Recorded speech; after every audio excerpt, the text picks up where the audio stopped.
बच्चेदानी का मुंह कब कब खुला रहता है।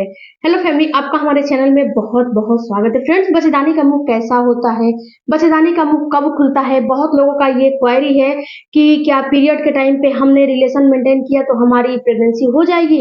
हमारी उस समय बच्चेदानी का मुंह खुला रहता है तो क्या हमारी प्रेगनेंसी उस समय हो जाएगी। आखिर प्रेगनेंसी होती कब है और बच्चेदानी का मुंह कब कब खुला रहता है। बच्चेदानी का मुंह दिन में खुलता है, रात में खुलता है, दोपहर में खुलता है, शाम में खुलता है, आखिर खुलता कब है, इसका क्या लॉजिक है, ये क्या खुलता है, कब खुलता है, कैसे खुलता है, ये सारा फ्रेंड्स टॉपिक पे आज के वीडियो में मैं बताने वाली हूँ। तो वीडियो को पूरा देखिएगा ताकि आपको कुछ इंफॉर्मेशन मिल सके। अगर वीडियो पे यहाँ तक आपने देखा है तो वीडियो को एक लाइक, सब्सक्राइब और कमेंट जरूर करके जाइएगा, क्योंकि मेरी ये आपसे रिक्वेस्ट है।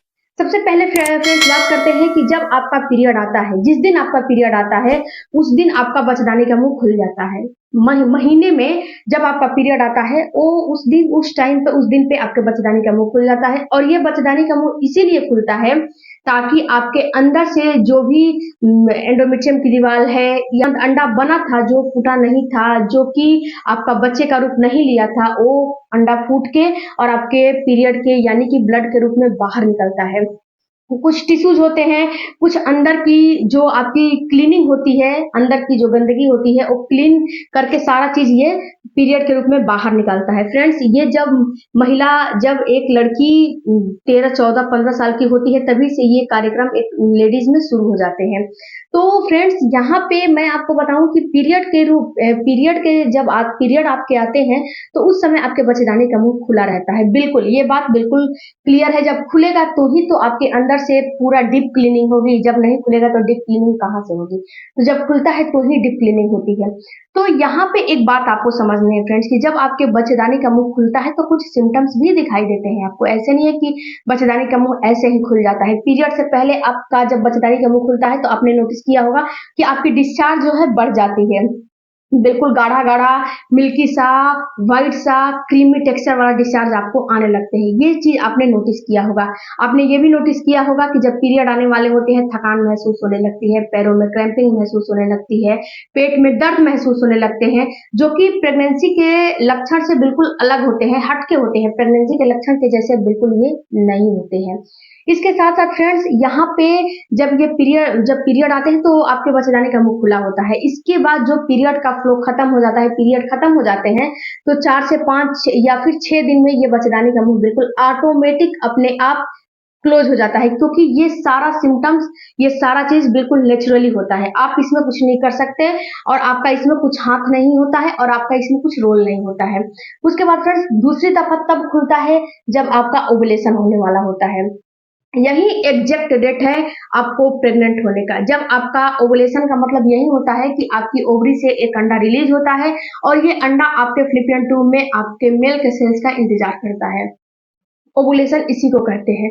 तो फ्रेंड्स, यहाँ पे आपको एक चीज समझने हैं कि टाइम पे जब बच्चेदानी का मुंह खुलता है तो ये थोड़ा बहुत खुलेगा तो ही तो आपका जो अंडा निकला है और जो मेल का सेल्स आएगा तो उसे फर्टिलाइज करेगा। जब बच्चेदानी का मुंह क्लोज हो जाएगा तो ना तो अंडा निकलेगा, ना तो मेल का सेल्स अंदर एंटर करेंगे, ना तो वो अंडे को फर्टिलाइज करेंगे। तो बच्चेदानी का मुंह खुलना काफी जरूरी है, जो कि इस टाइम पे खुला रहता है आपके बच्चेदानी का मुंह। तो यहाँ पे फ्रेंड्स, एक बात काफी महिलाओं का है कि क्या सुबह मेरी बच्चेदानी का मुंह खुलता है, शाम को खुलता है, रात को खुलता है। तो डियर, ये बहुत मैटर नहीं करता है कि मेरी बच्चेदानी का मुंह कब खुलता है। मैटर ये करता है कि आपका ओवुलेशन कब होता है।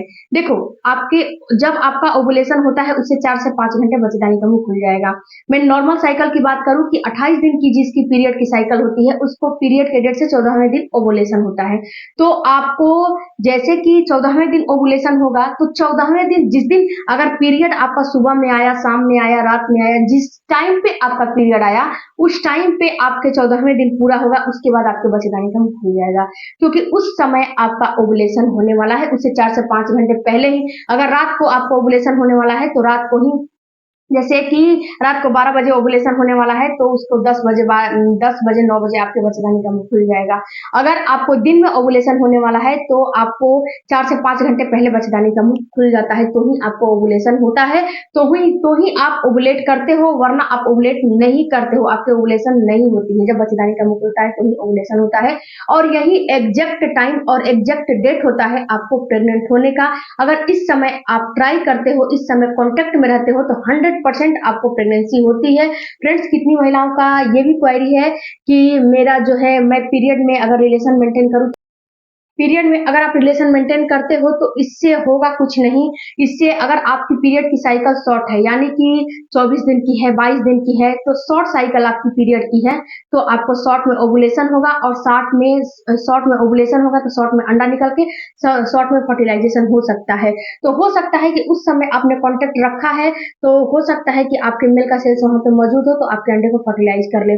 बट यहाँ पे जब पीरियड का फ्लो रहता है तो उस समय आपको कॉन्टेक्ट में नहीं रहने चाहिए, क्योंकि उस समय अगर आप कॉन्टेक्ट बनाते हो तो क्या होता है कि इन्फेक्शन होने का काफी चांस रहता है, क्योंकि पीरियड का जो फ्लो होता है वो काफी ज्यादा होता है और उस समय बिल्कुल कम से कम 3 से 4 दिन तो कॉन्टेक्ट नहीं ही बनाना चाहिए। उसके बाद फ्रेंड्स अब बात करते हैं कि जो ओवुलेशन होता है, ओवुलेशन ये कोई जरूरी नहीं है कि 14वें दिन मैंने डेट दिया तो 14वें दिन ही ओवुलेशन होगा। हो सकता है एक दिन आगे हो जाए, हो सकता है एक दिन पीछे हो जाए। जैसे कि आपकी पीरियड की डेट एक दिन आगे एक दिन पीछे होती है ना, वैसे ही आपका ओवुलेशन भी हो सकता है एक दिन आगे एक दिन पीछे हो जाए। इस चीज को भी आपको समझना काफी जरूरी है कि ओवुलेशन एग्जैक्ट डेट पे ना होके एक दिन आगे एक दिन पीछे भी हो सकता है।